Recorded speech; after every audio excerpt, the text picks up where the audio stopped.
Okay, hello everyone. Welcome back to Concordia University's Forest Space. Thanks for joining us for the next part of today's series, What's the Matter?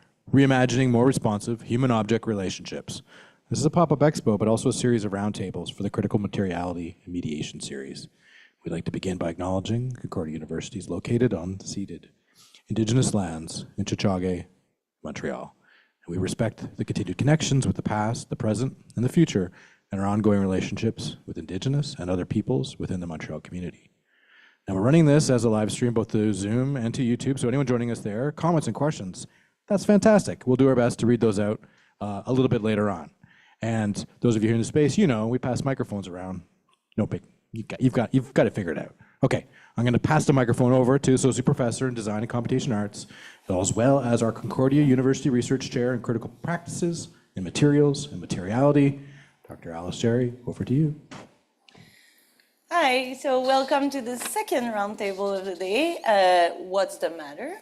So this group will discuss other matters, similar, but looking at questions of kinship from the perspective of memories, of material like engagement, of material agency, of responsibility with sustainability as well, and from also political perspectives. So around the table, or the half-round table that we have here, we have Frédéric Walsh, we have Camilla Karimi, we have Hayako Henssen, Kato Usher, Aurélie Marie Tremblay, Hish Kim, and Divya Patel. And we have a special guest, Christo Rifo, who is a Concordia alumni in the Intermedia Cyber Arts department. You did finish your master's two years ago already? Last year, yeah. Last year, okay, and now an extremely talented and promising emerging artist working with Perte de Signal, but I will let you introduce you after the group. So perhaps first things, each student could say a few words about their project, what it is, what it does, how it's made, what's the concept behind it. Yeah. Hello. My name is Frédéric.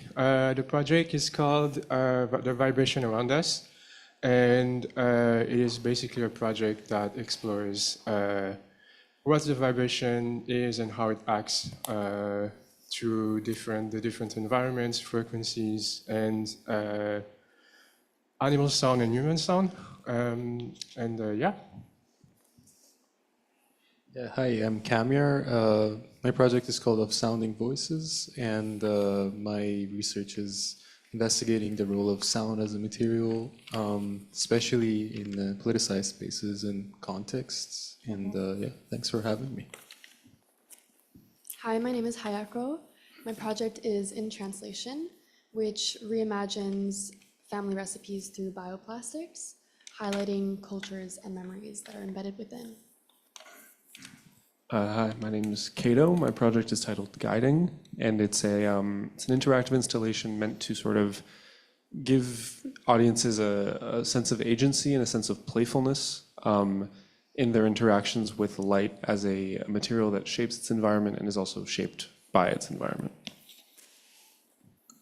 Hi, my name is Aurélie. My project is called Working Pants, and it explores modularity in clothing to adapt to certain needs depending on the people's proportions or the people's specific needs, such as disabilities and whatnot. Hi, I'm Heech, and my work is focused on rice, and I wanted to think about rice not as food, but actually as material in the studio and see how they could be transformed as a surface.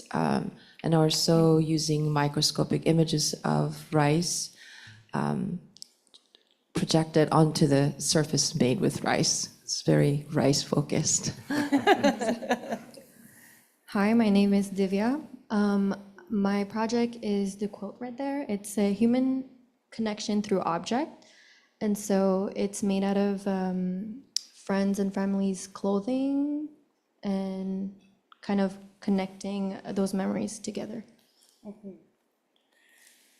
Christo, do you want to introduce yourself and say a few words, maybe? Yes, of course, my pleasure. First of all, thank you for inviting me. And now that I've been familiarizing myself with the pieces, I can see. Can you use the microphone? Yeah, I know, but I Oh, have it's this on? one. Okay, Yeah. okay. Is it? I think it's. Sorry. Okay. I find so much connection with so many of the works, and also connections in how your backgrounds are so different. Like, just to give you, I don't want to talk too much about myself, but just to give you a brief understanding, I started doing painting, and everyone that sees me, it's hard for them to see that I do painting, because now I do a lot of 3D printing, electronics, and now I work with my microscopes. But I do see my painting background all the time, and I see how in this class, in different levels, like undergrads, PhDs, masters, they're all working in a way that it seems like everyone is taking risks to explore this really weird and fascinating thing that is contemporary art, and all of these really open questions. And I can see that openness in the way that things are being presented. And I think I wanted to start doing, I don't know if it's a question, but kind of what it came up to me seeing the exhibition, and maybe you can translate that question as everyone wants to, that I saw a lot of generalities, in a way that I saw, for example, and going back to the conversation we had in your class when I went as a guest, about how design and objects and ideas and cultures are trespassed through the creation of these technologies. Let's call it political technologies, cultural technologies, or computers as the quintessential thing about technology, and how every generation just picks up in the previous generation what they created. So in a way, they're ghosts that you pick up and then you kind of work on them. And that's the generality I saw.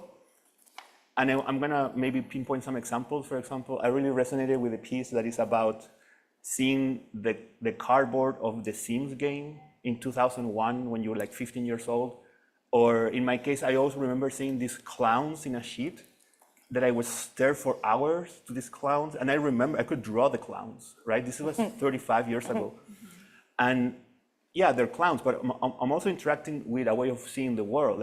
There's a design pattern, there's a lot of technology behind that clown, the way that it's designed, and it encapsulates aesthetics, it encapsulates history, it encapsulates a lot of things that are associated beyond the clown. And now that is engraved in my brain, so it kind of affects the way I think about aesthetics, And I really resonated with that. So for me, that a generality and deep time, in the same way that rice, for example, has this genetic material that has been evolving and modifying through eons, and now an entire part of the world uses it for everything, for materials, for food. Maybe there's wars fought on that context. So I could go on, but there's a lot of generalities that I saw in sound, in protest as a political material. But then you have the specificity, then you say, okay, but this is my memory. This is what I want to talk about. Or then you say, this is the way I experienced this protest, for example, and I the generality is the sound, but the specificity is that is the buildings of Concordia, just to say something, is how the sound kind of resonates in the buildings. Same thing with personal memories, I saw photographies that were personal, but they're in context of really general things. So I think my opening statement is just how can you relate these really general, broad things that I think is the question of maybe, at least this is what I saw when I came as a guest to the class, because they're huge philosophical questions, and I think everyone interprets them, interprets? Yeah, it's sometimes the Spanish comes in, interpreta, into your own personal experience, and I just wanted to hear about the generality and maybe the personal, and we can maybe pick it up from there and do other. And that's a very interesting provocation. Think about the general context of your work and maybe the more personal context of your work. So I think it's interesting also because it makes us think of materials as always within networks, political, artistic, also personal, emotional. So I'd be curious to because Frédéric, for instance, you look at the materiality of sound, okay? But at least in this project, okay? But I mean, in terms of materializing sound, you're not the only designer or artist that did that. It's a field of practice with different approaches. So what draws you into that area or perspective or angle, and how did you experience it at the personal level in terms of process? Yeah. You're breaking the ice.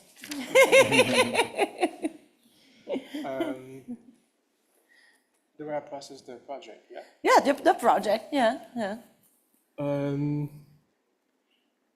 It's a good question. What other artists did you look at when you developed that project? What inspired you in terms of broader general context? And what was your take on the question, your personal take on the question? I got inspired by a British artist, I forgot her name, but she did work with the synesthesia of sound and scent.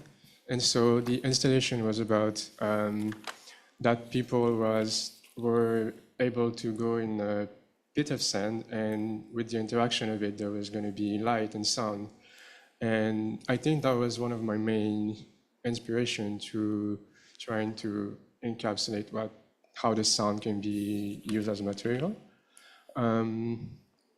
And yeah, just the general also aspect of me being art of here. It's also an aspect that really kind of creates its own perspective of trying to understand what sound is, how I can hear, etc. Yeah, something like that. Yeah. I have other questions that follow up, Christo, but around materiality, but I'll keep them for later. Maybe Camille and Rauke, how do you relate the general to the specific, the political to the personal? I guess like a lot of materials bring a lot of context for themselves, and like to truly understand the material, you need to, in my opinion, you need to understand the history and the context in the way that it's being used. And so the way that I'm playing with sound or exploring sound is more political, because also I'm interested in loudspeakers systems, and they have a military context, they have a history of sort of like propaganda, and so it is truly a privilege to like be able to like control, speakers or headphones to sort of like mediate through sound. So the general aspect is just like understanding this privilege, this context, and then trying to like communicate what you're trying to communicate. And the topic that I'm working with is purely political, and it's sound as agent in a sort of like political context. So that's like going from the general aspect of like just sound being an agent of voicing. And then when you find yourself in the mass of a protest, then it's all of these individual sort of like specific sounds that are making this mass that is reverberating through the city. So can I ask, how do you see, because I also saw relationships between works. Sometimes are really abstract, sometimes are like more concrete. But it was actually, now you're sitting together, so I'm like wondering. This is the sound corner. Yeah, I mean, and I also, there's another piece about guiding, the one that is like just abstract light. And I saw like a triad here in the way of like trying to capture, we're talking about like echoes or shadows from the past, or like this, the carry on. But I also find really challenging the way that there was an experiment, Frederick specifically, when they were trying to explain me that they were trying to capture vibration with the biomaterials, what they're being curated. And it didn't happen because it's so hard to capture sound, because it's such an ephemeral thing, right? And in the same way, like I see like in your work, Camille, like, and I like this old way of making poetry in which every time I try to explain typography, also you said an example, because typography, so it's meaning, but it's also form, right? In poetry, there's like in the 20s, they were trying to make poems, like a poem that talk about a meal, and they, with the words, they would create a meal. Sometimes we're kind of tacky like that, but it's like, I like the idea of something that is like form, but also content. And I see like in one work, it's just like pure form, like in Frederick's, for example, and also in the experiment with the light, and then yours like a bit of both, but I think you're putting forward the content in a way that is like the political aspect, but the buildings and the ways that sound kind of travels through those buildings and those things kind of create also like this double meaning. And like, I just asking like, if you see between the both of you that work with sound, if you see relationships or yeah, whoever wants to answer. Do you see any relationship between your work, Camille's work, and Kato's work in terms of formal experimentation or material experimentation? Well, yeah, like a bit like what you said. We all try to capture what's ephemeral in a way. We try to like embody this aspect of ephemerality. Yeah. I think like form and function also, it's inevitable that they serve some sort of content. And even like I don't want to speak on your behalf, but even like on Fred's work, there is a lot of like form and function sort of like being in the forward, but then also there's a lot of context of why Fred is like investigating what he's investigating. So I think that's what like makes us, and I'll pass it to you, but that's what makes it like, Yeah. we're all dealing with sort of like poetics and form. Yeah, I think there's definitely a level of abstraction with the three of our projects. I think, Camille, I think yours is sort of the most concrete in that it's very sort of overtly political, and it's definitely it's about something that is very current and is very direct. And Fred, you're somewhere sort of in between us, and mine it very much is just about projection and light, but purely using the ways that it happens. So through reflection and refraction. Yeah, I think to your point about ephemerality and capturing it, the thing that was really interesting to me about the process of working on mine was making it, something sort of clicked when I decided to make it an interactive thing, more than just sort of me making these sort of light sculptures. I think the presence of possibility for people to play with it and to sort of develop images that no one else can really develop again, because you can never really get it exactly right.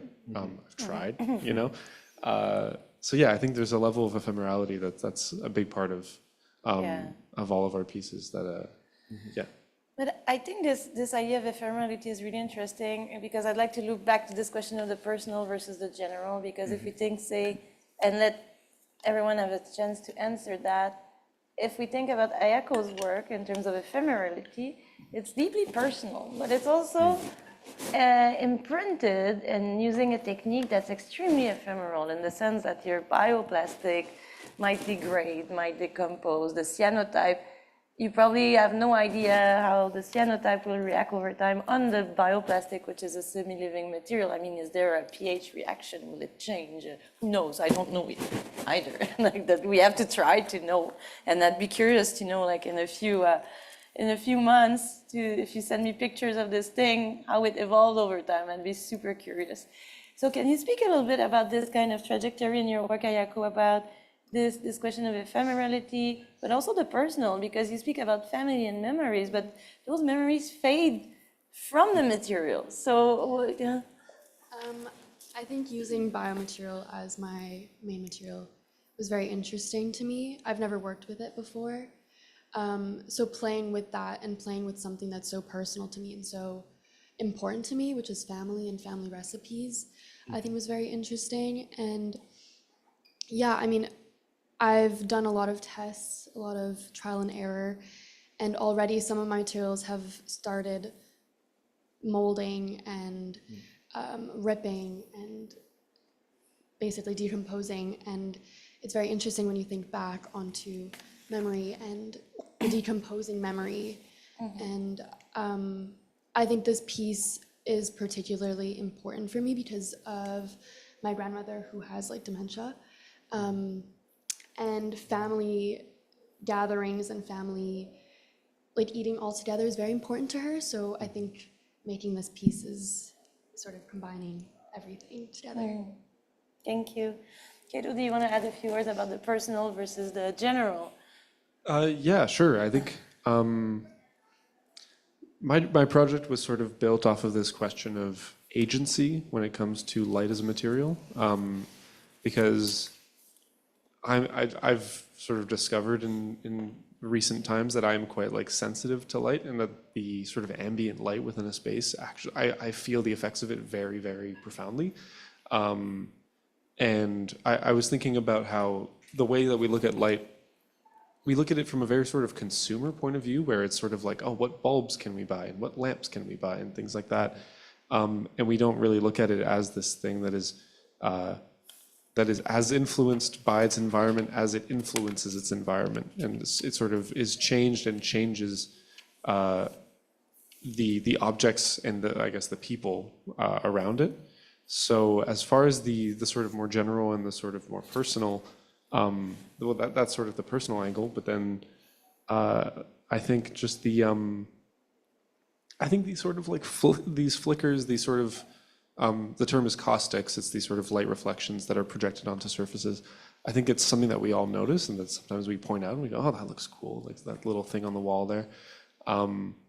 But thinking a little bit deeper about it and also just giving people the opportunity to like play with it directly, I think. And Aurélie, I think your work and your research is fascinating in the sense that it starts from the personal, but it goes toward the general in the sense of how can you make clothing accessible to a broader range of bodies. So you want to expand on that maybe? Yeah.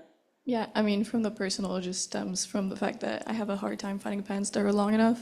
And then when I say that to people, I always get the comment, my pants are always too long. And I'm like, you can remove some, but you can't add any. And then from there goes the notion of what if I can add to the pants. So that's kind of what I'm exploring with this one in particular. But it's something that I've been thinking about for a long time and that I want to explore as well, like the different avenues, because bodies change. Not everyone has the same proportions. Not everyone has access to either like tailoring or like custom-made clothing. Like it's not something that's monetarily accessible for everyone. And then the mass-produced clothing items are not necessarily like good quality. So it's hard to find that relationship with clothing items that make you feel good about yourself, that have a good fit, that you want to keep for a long time and like, yeah, just live in and have these memories created around the pieces of clothing. Because at the end of the day, you see some people that have had jackets for like 20 years and it's like, oh, I remember my first snowstorm in this jacket. It's just like, as a society in general, we've moved to a level of consumption of clothing that is like unparalleled. Like we've never seen that in history before. So, and it's very damaging.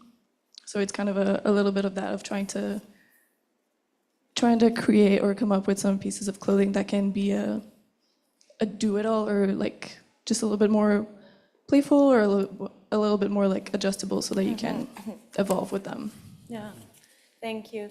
Kish, you want to add a little bit? Because you also have a very, rice is a cultural material, it's food, it's practices, it's agriculture all at once. But it's also precious to you personally. So I'm just curious to...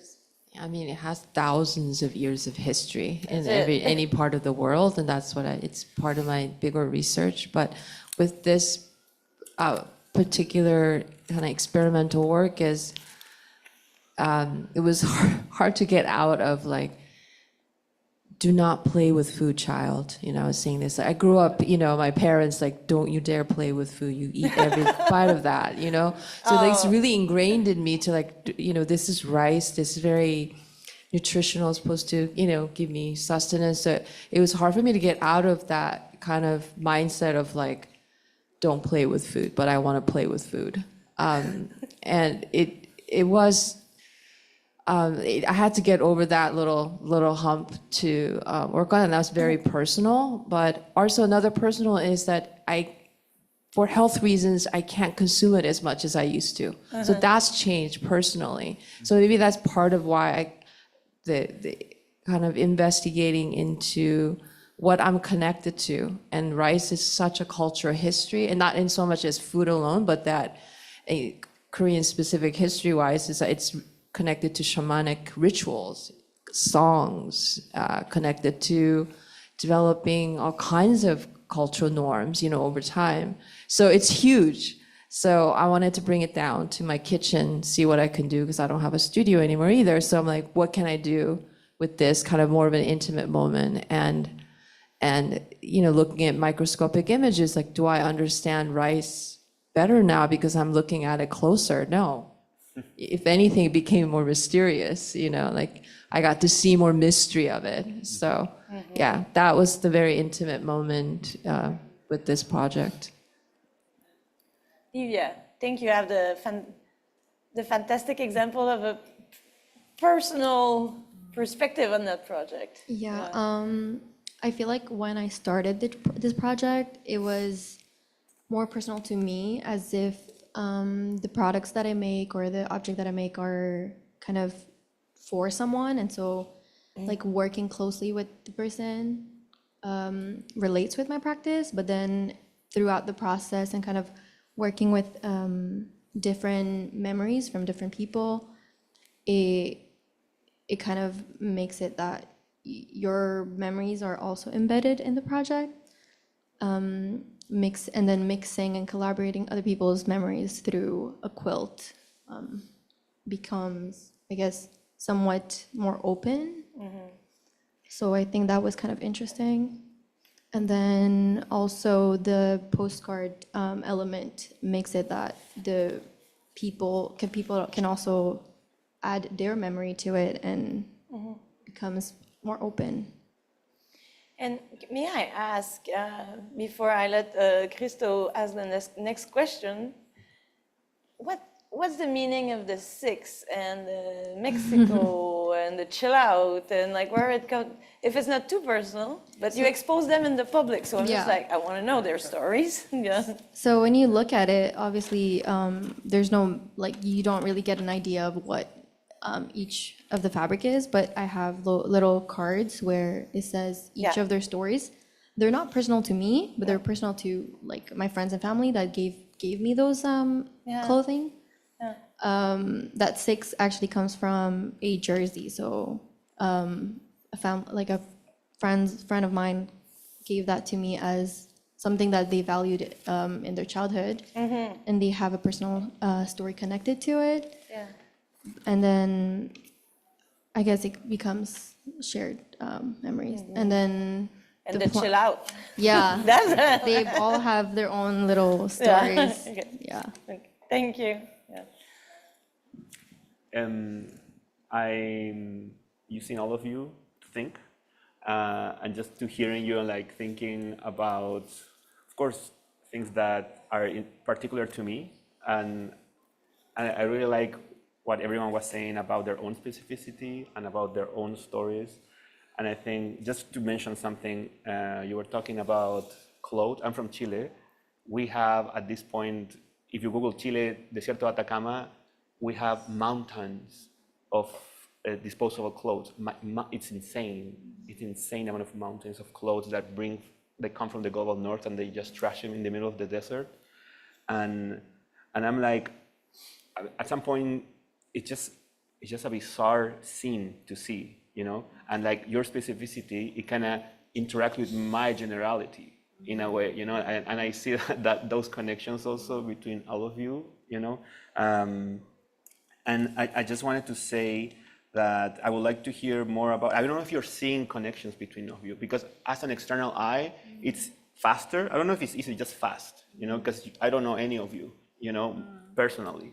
And I just see your works sort of disembodied from yourselves, and I mean, there's some like direct connections, like in both of your cases, like the use of rice, really different approaches though, but at the same time, same output, like biomaterials as an output, but different. Like, do you see, like, I'm just gonna start with these two, but maybe if you think, hey, I have a relationship with this, even if it's in the general, like, because of this, I have a mountain in my desert with pans, you know, like, even if it's in like the more like far-fetched, but I would like to hear if you see some connections between your works, and if it's possible to start with both, yeah.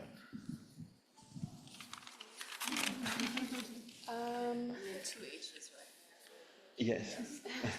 Also that. Well, I did use a little bit of rice in mine. I used a little bit of rice glue.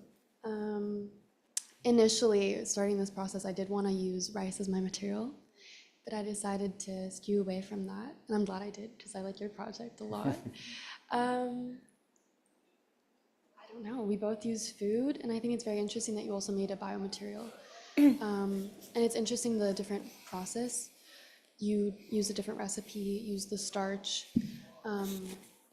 And I think it's very interesting to see the different materiality of the recipes and how yours is very paper-like and mine's quite jelly.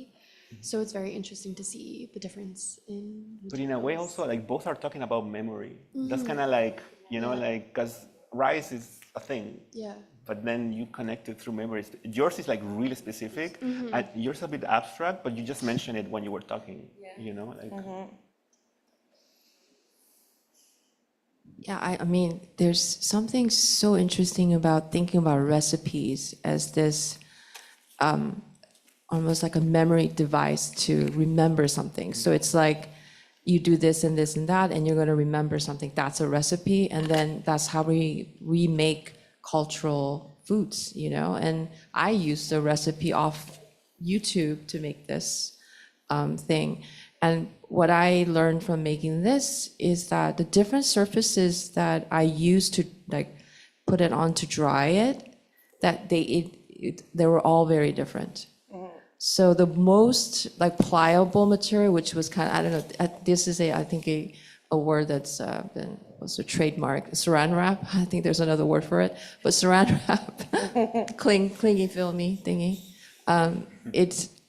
What it did with rice when I put it on, that while it dried and was shrinking, the clingy thingy shrank with it.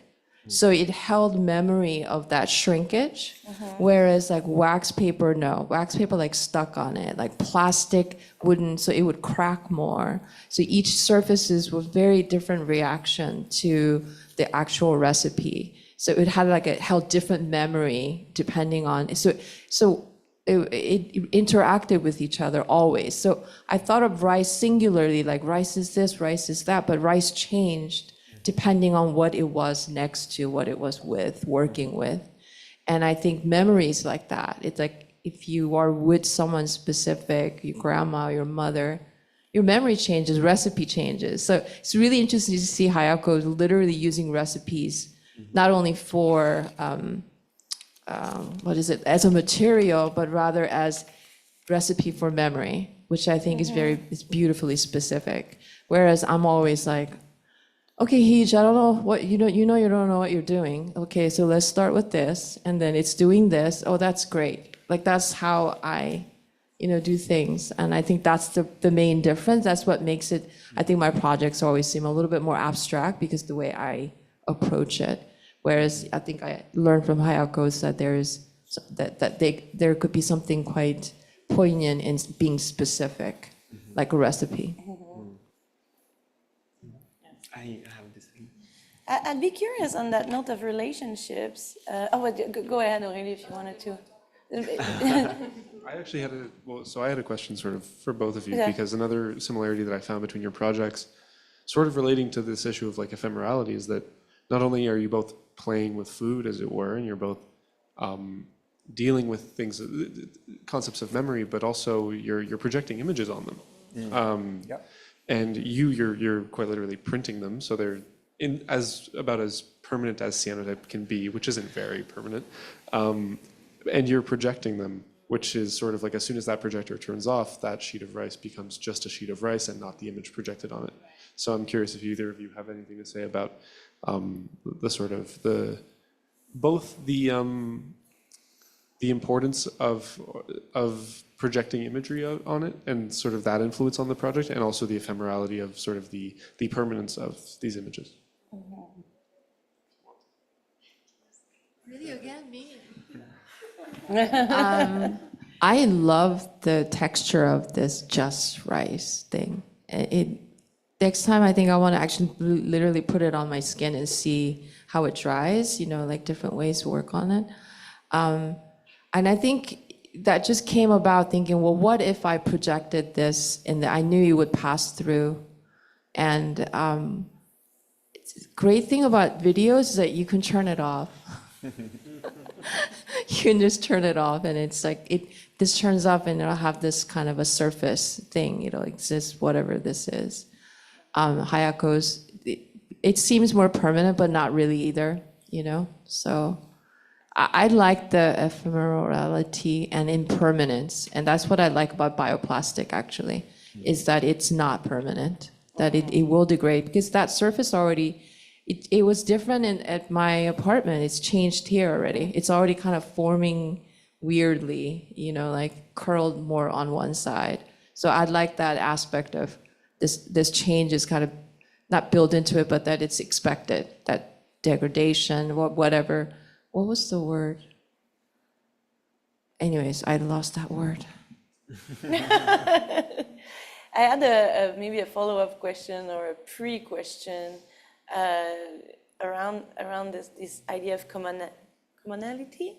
Divya, did you have a chance to discuss with Azik during the semester? Because both your work deal with this question of ephemerality, but also in your work, it's two different methods to go there, in the sense that Azik's work look at ephemera and kind of mix match them with different typography to give them new meaning. In your case, you take something that's permanent, it's someone's closet or drawer, or someone that and you create that kind of new collective surface with it. So I'm just, did you have a chance to discuss with them about the question of memory and how memories are assembled or things like that? Because I see really beautiful, common principles in both your work. Yeah. I didn't have a chance to talk with him, but I don't know what I could add to that, but from your perspective, in the sense that how is it to work with like surface, ephemerality, but you work with ephemeral objects, fabric, that degrade much slower than, say, bioplastic or rice sheet. It's another temporality completely. I think the way I see it was more the experience I had talking with the friend. The object itself was interesting to see at the end, but I think kind of that moment where you share those memories was what kind of grabbed my attention. And so that's kind of why I wanted to make the project interactive and have people also share their memories. And so I guess reading, like anyone can read that, it's just on the table. You can write whatever you want, whatever you feel like. And then anyone can, you're kind of sharing the memories through the object. Yeah. So that was more my view in it. Thank you. Someone wants to add something to that? Aurélie? Yeah.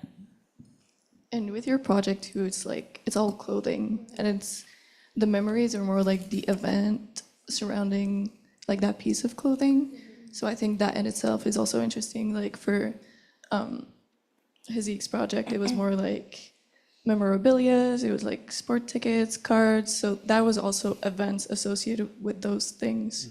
So I think that's a interesting commonality, but I just wanted to say I also like the postcards, because just by reading the other ones, it makes you think of other events. So it's basically just like a conversation with people when someone says something and it reminds you of something else. And it's just it's kind of a trip down memory lane just by reading other people's memories and seeing if you have like little crossover moments, which is kind of fun. Yeah, and when I saw your work, I felt like it was really like a really direct way of expressing kind of what everyone is saying in a more subtle way also. And that's why I was like, oh, this is a great panel for kind of the between each other with my own practice and kind of with the topic of the class. And I really like how yours was like really straightforward in that sense. Like even with the tell me a memory, write me your memory, put it here, and let me see how you can create this kind of Frankenstein of like patchworks, you know, that it's like how our lives in a way are created. Just like this, and this is not a question. I'm just like commenting. I'm just like meditating on the conversation. And as you were, and I love that you made a comment, because I see that not so much because I see connections conceptually, but in your case, you're the only two ones working with fabrics, you know. And so even in the technique that you're using, you're connected, and you kind of probably understand a bit of like what it means to do something like that beyond someone that has never stitched like me. That I suck at stitching, but yeah, just I was just wanted to comment about it. Yeah, super interesting. I have a question, and I don't know who wants to jump in that question. I have a question about life cycle, because we always talk about the life cycle of objects, the life cycle of materials in terms of sustainability. And Cato, I was looking at this participatory work, how we engage with it, and I was like, oh my God, that's a fantastic test bed for seeing how people interact with light and how it could scale up in a way. Okay, so to me, it's a kind of it could be a sandbox use case, a test bed really. And also, like, when we think about like biomaterials, of course there is this idea of life cycle that comes with like degradation, with decay and so on, and same thing for rice, for instance. And I'm just wondering, because some of you have different strategies, like Divya, for instance, you prolong the life cycle of materials, and it's not true, I would say, a technical solution, but rather through attachment. Okay, and in the same way, Cato, what you do, like you don't necessarily prolong the life cycle of materials, but you give them a new form, a new form of like new set of spatial relationships. So it kind of, you see them in a very different way after that. So it's not. None of these projects are approached from, I would say, a techno-solutionist perspective necessarily. We know that it could have impact. Like, we know that bioplastic are potentially better than like regular plastic. But I see that your focus on sustainability is completely elsewhere.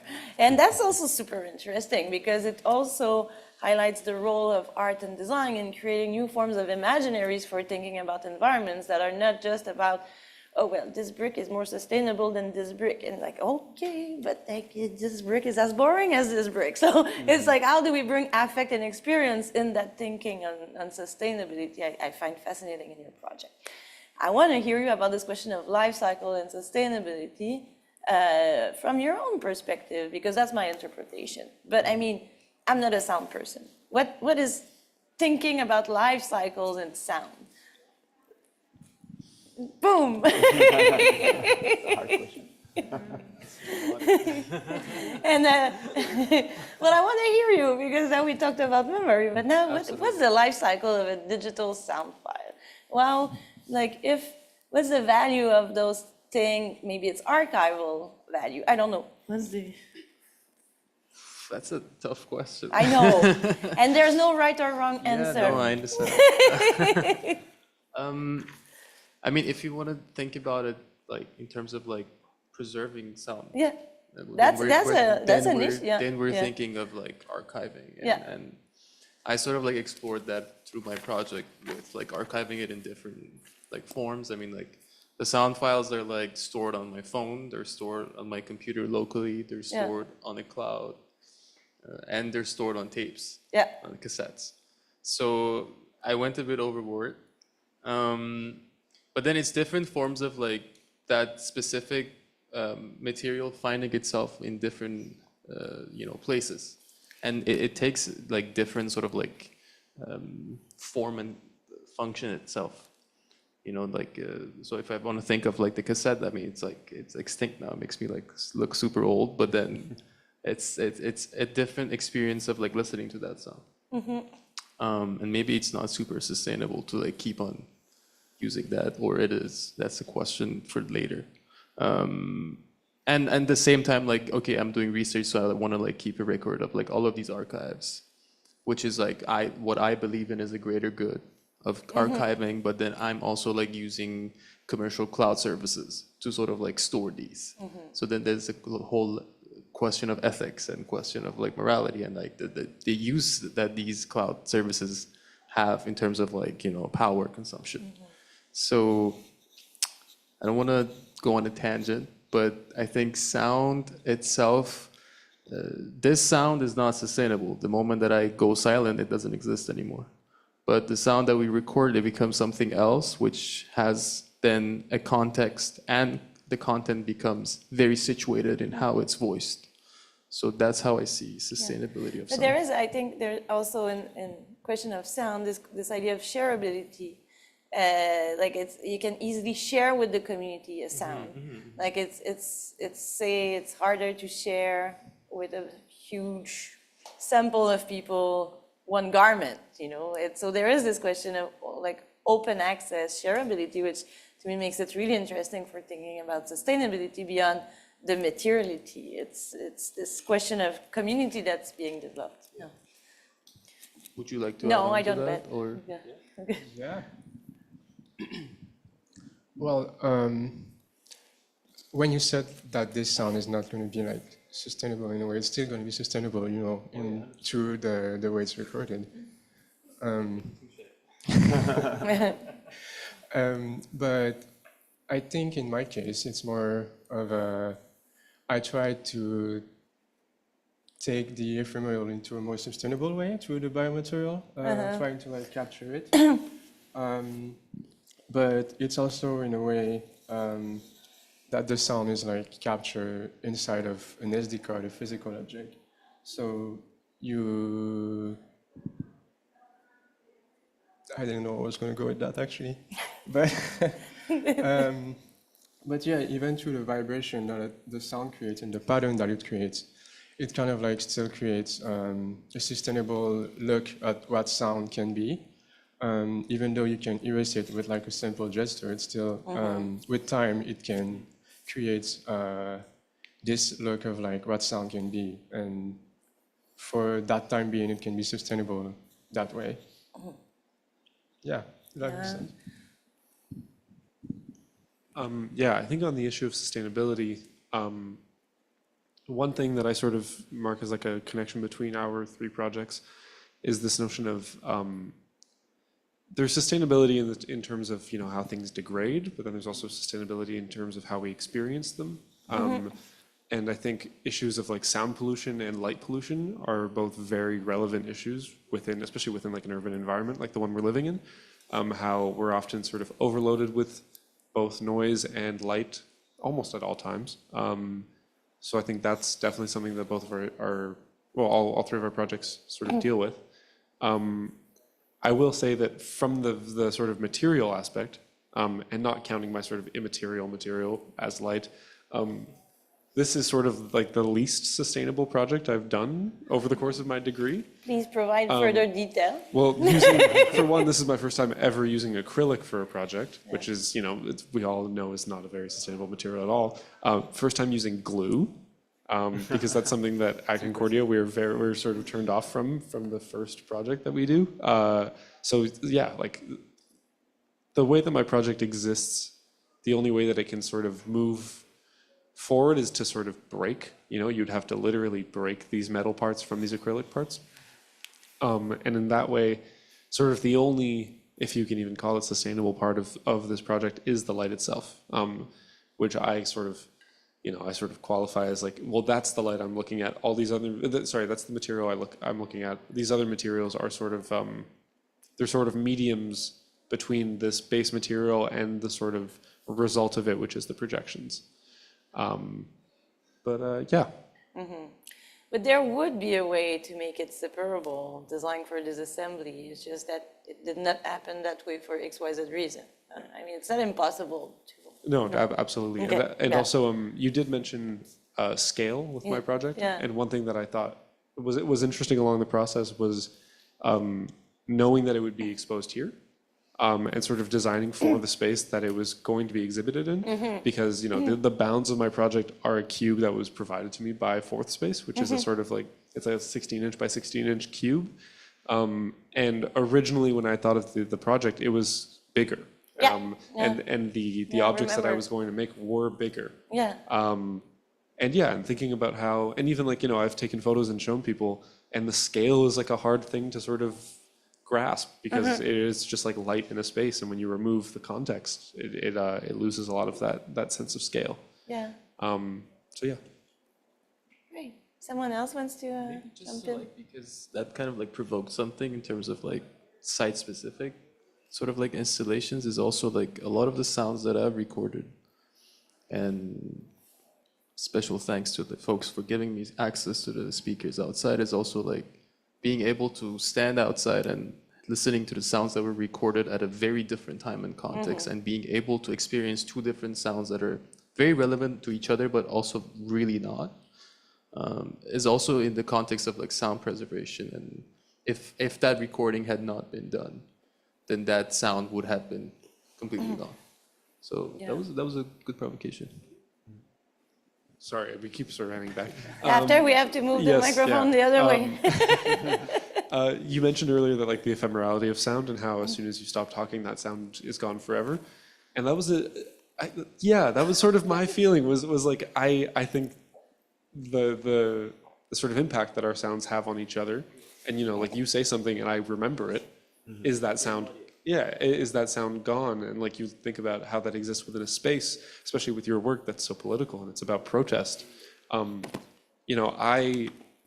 After going to sort of years of protests in these spaces, I don't walk through them the same way after I've seen riot police chase people down, for instance, within them. So I think even though we have sort of ephemeral experiences within spaces, they stay both within the space and within our experience of it. Yeah. Yeah, both of you talking about sound and the ephemerality of it just reminds me of archiving, like the audio recordings and language and like you said earlier, like noise pollution. It's all stuff that we don't really think of, but on a historical level, it's good to have like those recordings. It's good to have those archives, and then brings also the question of like softwares and how softwares evolve and how the compatibility between different generations. Like that's how you lose a lot of the digital or like early digital archives. But yeah, like super important speeches and history and all that kind of sound stuff that we would never know how much it affects you on an emotional level when you hear those things. Like we would never have had those if it wasn't like for archiving and for people working into like translating those different like mediums into another one that is now like compatible and that we can hear. So the fact that you have it like on your computer, on the cloud, and on the cassette just makes it so that you have even more chances of keeping it in the future, I just wanted to mention the first conversation I had with Fred about sound was like, oh, I thought that every sound just kind of went somewhere and gathered by themselves. You know what I mean? Like, I thought they went somewhere, And I think what you mentioned is absolutely, it kind of reverberates through our bodies and, how objects remember. It's just different. But that was one of my first conversation with Fred about sound. Like, what do you mean they just disappear? They must go somewhere. Divya, do you want to speak a little bit about I guess going back this to question of life cycle? Because in your case, it's gathering to create a new life of an object. Yeah. I think the way I saw it was kind of those clothing did hold values and memories to them, but since people grew up and those were like childhood clothing, there's no purpose kind of to it other than that it's holding its memory. So during those talks and discussion about trying to get those clothing from them, I had to kind of like, I guess, explain somewhat in a way that, oh, that quilt will have a purpose. Like I could give it to someone that is in need or something. Yeah. And Who will so keep it? Will you do a raffle or you give it to someone I don't You know. don't know? I don't know yet. We want to know the afterlife of this project. But yeah, okay. it was kind of that thought process. Okay. Yeah. Great.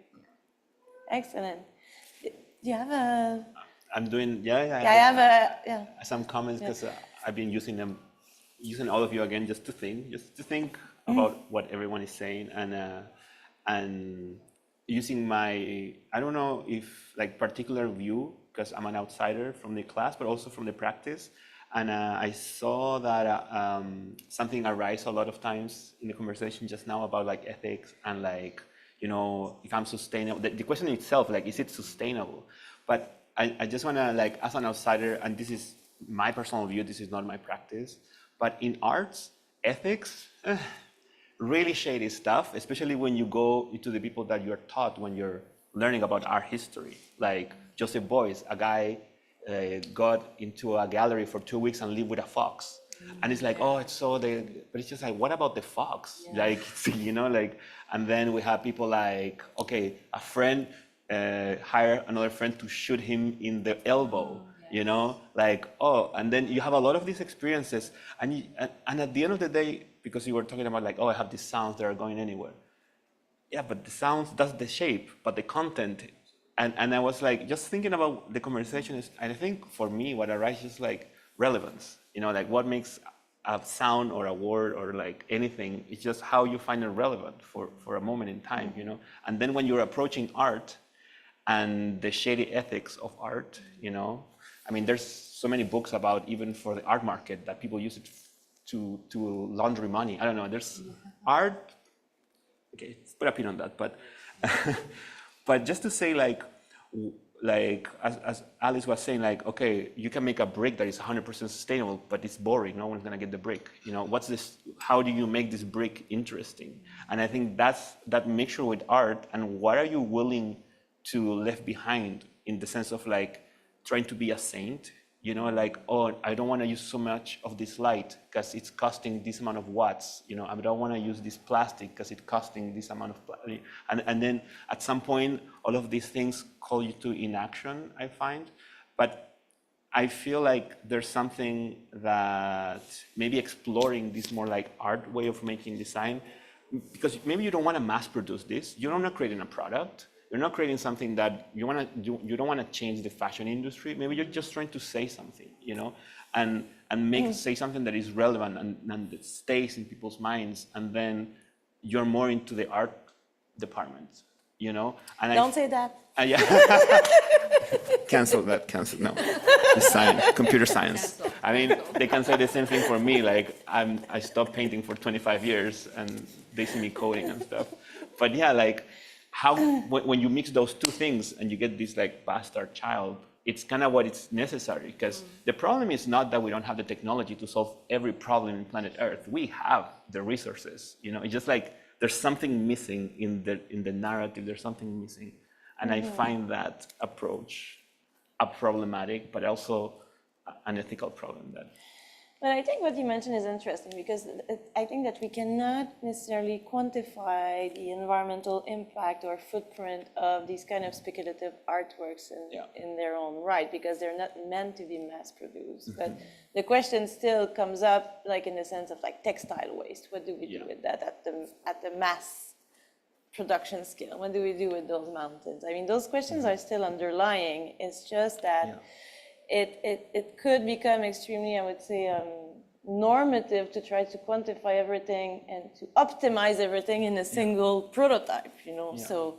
So no, it's a really interesting comment, and also something I was thinking about when I was like listening to all of you about this question of archive, and I find that the way you deal with materiality is also a way to keep a trace and almost a way to keep a proof of something, not in the sense of like proving facts, but a proof of memories, a proof of culture, a proof of a transient light trace, a proof of a social event and something. So the material becomes an inscription media, I find. And this, you know, I think we discussed that in class, but when the US government decided to like decommission 2 perfectly functioning satellites that were measuring CO2 in the atmosphere, I mean, when you don't measure CO2 anymore, that concept disappears and climate change doesn't exist anymore. So the material itself and the technology becomes a way to keep a trace and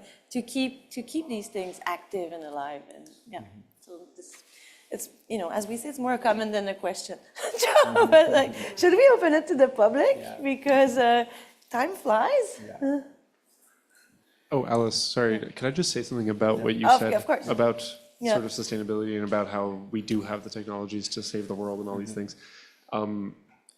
I definitely, that was something that I had to sort of wrap my head around throughout this degree, was to not look at the things that I make as things that are ever going to be mass produced, and to sort of, you know, sort of give myself a little bit of slack, and also to sort of acknowledge the pitfalls of like the personal responsibility towards sustainability and towards the environment that we all feel, and the sort of the climate anxiety that comes with that, and acknowledging that, like, yes, enormous collective action from people will change things, but also there are individuals who run corporations who are doing much more harm than we ever could.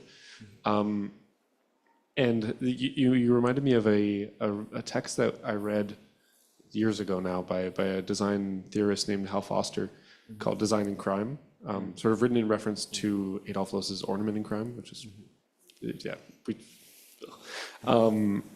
which sort of discussed this notion of, like, we have enough designed objects and that we can stop, and that the most sustainable thing that we can all do as designers is to just not design. And that was a reading that was given to me in, I think, second semester of my undergrad, and I was completely floored by it, because I was like, why are they showing me this? I just started and you're telling me to stop. And I sort of hoped that, like, all of these people in this class that I was in, that they would read it and that they would really sort of internalize it. And the way that I internalized it was just to think, I will not make things that I think are unimportant. I'm not just gonna produce sort of things that I don't even think matter, let alone anyone else.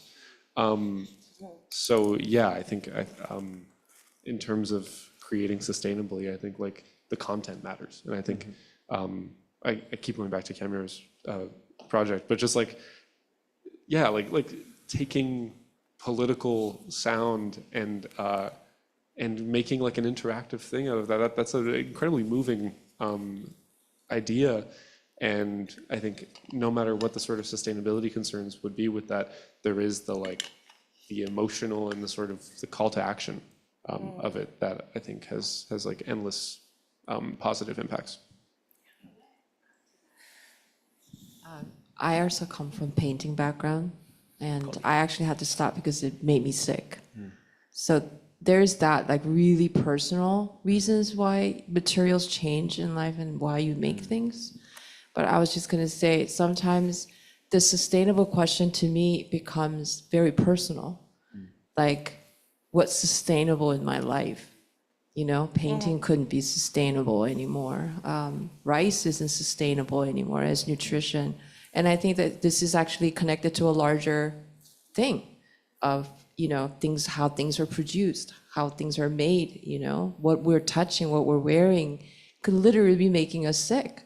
So that's no longer sustainable in that question of not even just, like, you know, whether it's mass producible, but on a very personal level, like, what can I make to sustain me, you know, this life going, for instance.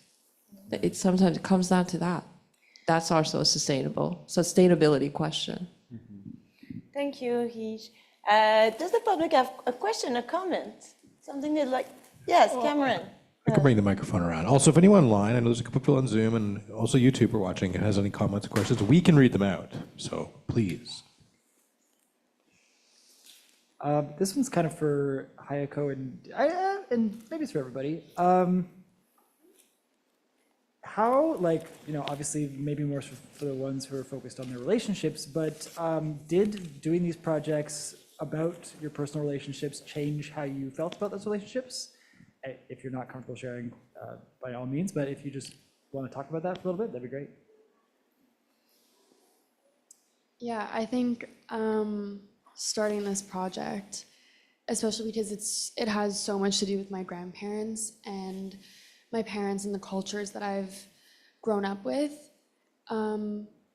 It made me look at it differently, the food that we eat and how it all has to do with my grandparents and the generations before that, and how it all comes down to me. And my project sort of tries to explore that, and the big piece on the acrylic is sort of like the culmination of generations of memories and recipes and me. And definitely making the recipes and making them to make the bioplastics. It was a sense of care also. I was putting care, you know, following the recipes, following the traditions, and creating bioplastics out of it. Any other question or comment from the group? Daily and Milady. I found an interesting connection between, I think, what you guys kind of started talking about, which was like the personal versus the general, and then sort of the end of the conversation about sustainability and mass production. And to me, it seems like as designers, you can sort of, you know, design for yourself if it's going to be for yourself. You're not going to design something that solves a problem that only you want and then try to mass produce it for other people. It's not sustainable. But if you're going to be mass producing things, then you're going to be designing for other people, right, to solve issues that generally people face. But I wanted to hear from any or all of you guys about sort of middle ground between those two sides. So we think of like personal design being something like I just made it for myself, whereas mass production, I'm, you know, making millions of in quantity of these things. What does the middle ground look like, and can that also be sustainable? Wait, what was the last bit? I just asked, what does the middle ground look like between these two sort of aspects, and can that be sustainable as well? No, I like to look at it as what's the word? I have agency, but not. I forgot the word. Artisan, artisan. Craftsman. Yeah, craftsman. Yeah, craftsperson. Yeah. Like I feel I read a book about how craftsmanship like evolved, like kind of died throughout the years, and kind of died throughout the industrialization and stuff. And like before, when you needed like a fork, someone was just with this knife and like a piece of wood or something, and just making the fork for like the locals and stuff like that. And I kind of like wish that in a way the craftsmanship era kind of like comes back into like our society, because I feel like this would make a much more like sustainable craft of like object, and a less mass production of a chair or whatever else it can be. And yeah, that's my take, I think. To add on to that, it might be controversial to say or not, but I feel like bad design has come also from like democratization of like resources to make things. Like if you take an artisan or a craftsman, for example, a craftsperson, like it takes an entire life to get to that skill, but then now you can have someone go on canvas and make a poster in like 20 minutes. And I feel like the way we make things now is much easier for us, but then in a way makes it so that there's not as much time and practice and effort that goes into the things. So it's just really like a fast pace. But in terms of finding a middle ground between like something mass produced, I find like something that we've lost a lot in the creation of things like objects is just repairability. Like having things be molded in plastic in one single piece, or having like a hard cover on something that you can't remove. That is something that like really kills like the life expectancy of something, because if one item breaks, then you're just done with the whole thing. But yeah, I find that now everyone has access to all the resources, which is great, but then it leads to a lot of things being mass produced on a scale that are just not good or shouldn't be on the market. Anyone else wants to answer that? Milady had a question. Just on the issue of sort of like an artisan approach and craftspersonship, like being a thing that we value, and also on the issue of sustainability, I think about like the sort of the terrifying development of AI within like kind of all of our practices, and how to me the one thing that has sort of kept me a little bit optimistic about the whole thing is that maybe it will lead to people valuing the human part of the creation of an object or of anything really. That will be like a selling point. And I think the fact that something is made slowly and can't be mass produced will actually become more and more important as the things that are mass produced can be made faster and faster and sort of get further and further away from us as like people.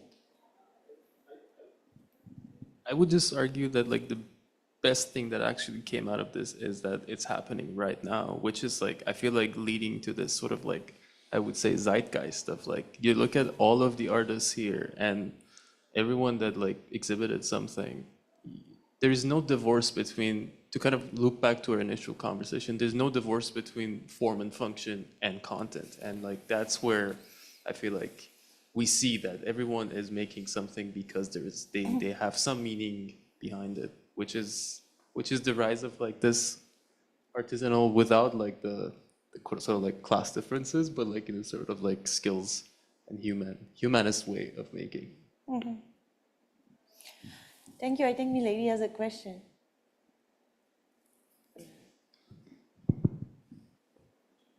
So I wanted to say thank you for your stories, because I think as a designer just like yourselves, it's wonderful to actually hear your point of view as designers. My question to you specifically is, how do you all avoid biases in your practice and incorporate inclusion in what you do? So for example, we talked about sound, and so we talked about protest. The question is, how do you choose one protest over another? How do you choose a particular, for example, rice or food material over another, and not indirectly or directly avoid biases? So I'm just curious just to hear your point of view on that specific subject. If any or all of you can actually address that, I think it'd be quite interesting.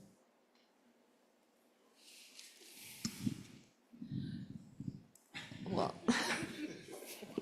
the rice is, again, there's so many different varieties of rice. So the rice that I chose to work with started with this specific Korean rice, which turned out to be really interesting because it's what makes anything Korean, right? And it's produced.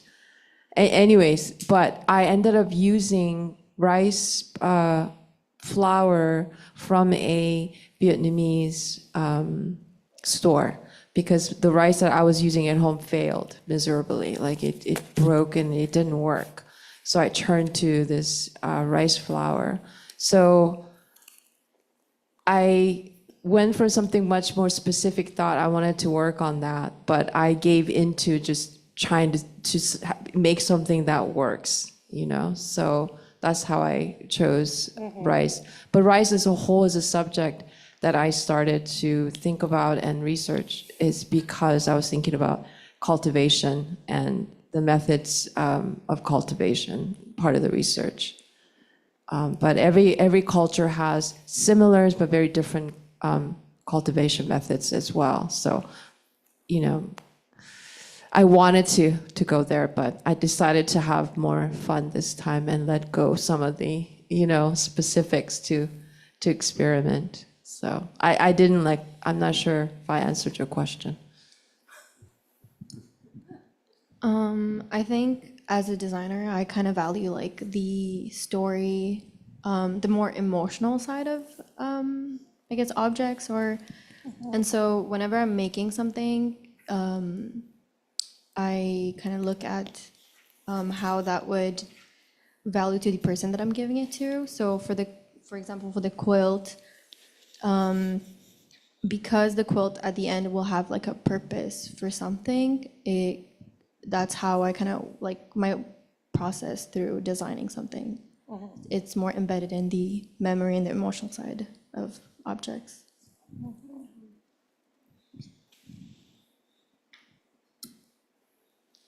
I mean, on the notion of bias itself, there's like, I feel like not all bias is bad. It's part of our identity, it's part of our background. It influences how we do things, it influences how we approach problem solving, how we decide to solve a problem, how we, make things in general. So from there on, it's just, are you working alone on your own project for yourself, or are you working for something for someone else? In that case, are you bringing other people to the conversation? And from there, do you listen? Like, I think that's more the important part. In the cases of these projects, these were all individual projects. So I think we were all influenced by our own background and thoughts and ideas. Of course, there was some sharing. We had some questions for each other. Alice gave feedback, but I think these projects were all very personal projects influenced by our own biases. Yeah.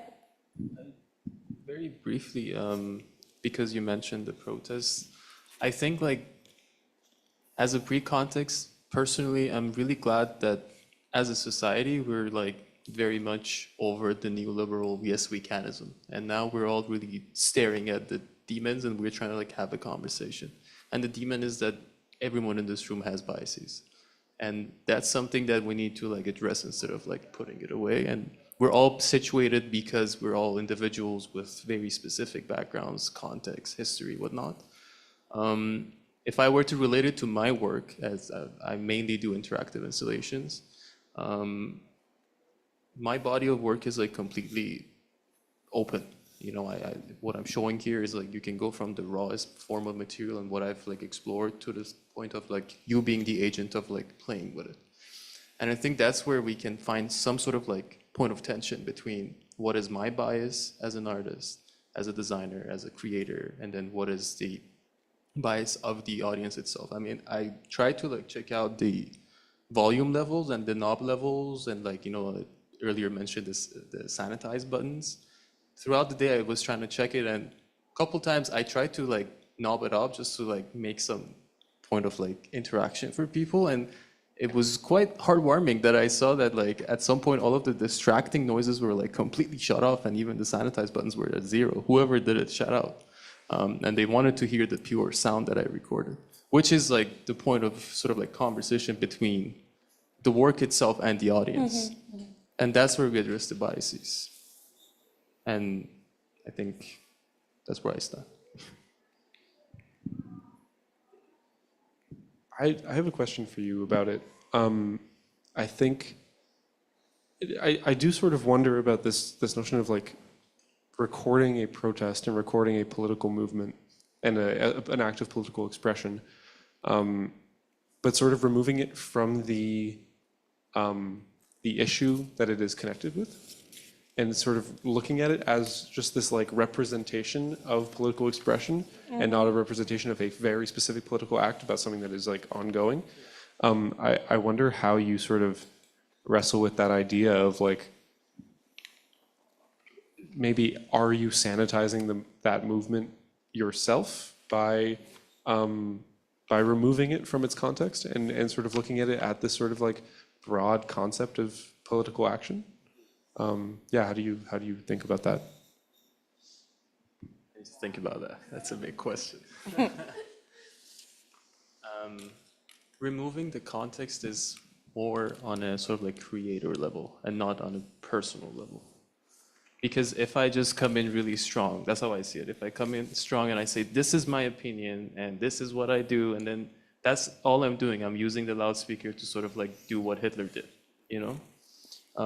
I think the point of like giving the options and opening the dialogue is where I can like sort of like nudge in my own opinions because it's inevitable, but at the same time I'm giving some leeway for conversation.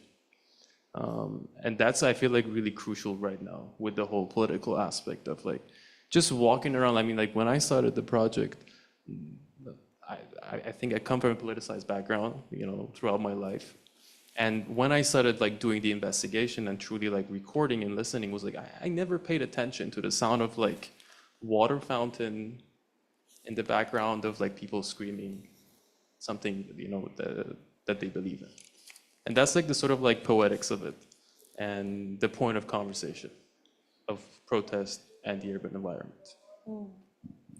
Well, thank you, Camilla. I think we'll have to conclude, and I really invite the public and this group to mingle and to pursue the conversation after. Christo, do you have concluding remarks or I mean, a sentence? I just want to say I love the conversation. It really started a lot of like thought process in my mind, because I don't have the privilege so much to talk up from people from other disciplines, that every practice becomes an echo chamber at some point. And I'm deep in my art echo chamber, so it's really interesting to see your contradictions, you know, like you're like, oh, but I want to do this, but my ethics, and see like explorations and see the materialities. So I just want to thank you all for sharing your processes with me and to taking the time to talk about your own experiences, and I'm really happy that everyone kind of find something in my initial question to kind of explore and to develop, and you did an amazing work, honestly. Thank you. Well, I want to thank you, Christo. I want to thank you as a group for your fantastic project, generous conversation, thorough research and process. You mentioned it in the beginning, and Patricio mentioned it also, but this class is a way to take risk, and you know, I call it a way of failing forward, because it doesn't always yield the result that the people expect, but it leads somewhere. And maybe it creates a tangent in your practice. Maybe it creates something that will reverberate 2 projects down the line. You never know these kind of things, and even if it's process oriented. And this is something I really appreciated with all the projects I saw today, is that question of risk-taking and saying like, okay, projects are not necessarily finished as a finished object, but they are a trajectory towards something. So I want to thank you, everyone, the first group, first round table, second round table. It was an absolute pleasure to discuss with you today. And again, thank you to Ford Space for the organization and hosting us. Yeah.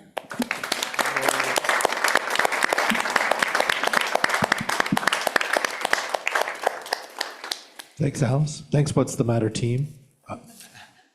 Great name. We're going to close up the YouTube and the live stream and the Zoom now. Just reminding myself to say correctly that this remains available on our YouTube channel, and you can revisit it, you could share it. We're going to close that up, but don't forget to come back tomorrow for Symbiotic.